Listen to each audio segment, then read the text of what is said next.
In Singapore, over 9,500 youths participated in 450 OCIPs. Globally, an estimated 1.6 million people participate in overseas volunteering projects annually, with orphanage volunteering being the fifth most popular. So many of us volunteer our time and money in hopes of improving the lives of the less fortunate, especially the children.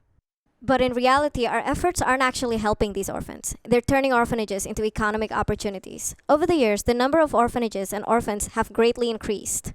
You might ask, since there are more orphans, isn't more orphanages a good thing? Well, not if these orphans aren't really orphans. In many countries, over 80% of children in orphanages have at least one living parent, who gave them away in hopes of better lives in orphanages. And many of these children are left vulnerable to neglect, exploitation, and abuse. Looking at these researches by organizations like ACCI and Friends International, we see that there's a severe lack of awareness among volunteers. Most of the time, there's no follow-up for volunteers to track the development of the orphans after they have left. We volunteer our time and money without truly understanding who we are helping, where our money is going, or how much of an impact we're actually making.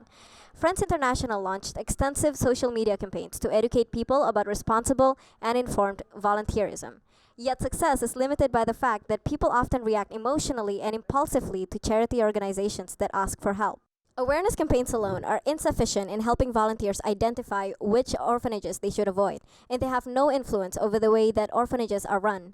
Therefore, proper laws are needed to regulate and improve the existing system, ensuring that all orphanages that do not meet the minimum requirements would be shut down. However, laws are only as good as their enforcement. In 2011, the Cambodian government announced that they would shut down 70 orphanages, yet only 11 were shut down.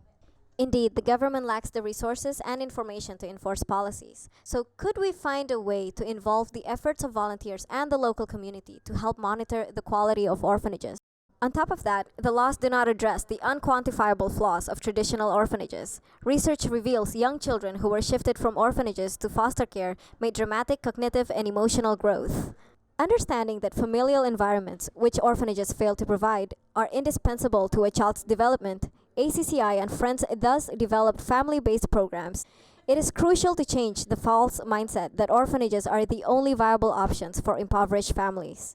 All the precedents we have explored have pointed to a common issue: lack of information and communication among stakeholders. However, with the advent of technology in today's age, there is now a real possibility for us to make a significant improvement. Imagine a trip advisor for orphanages, where the experiences of volunteers could be posted real-time, with continuous updates on the progress of the children. A GIS application, where the community could keep a lookout on the quality of orphanages, marking down locations that may necessitate further investigations. Or a Kickstarter for family-based initiatives, where donations are matched with publicly promised deliverables.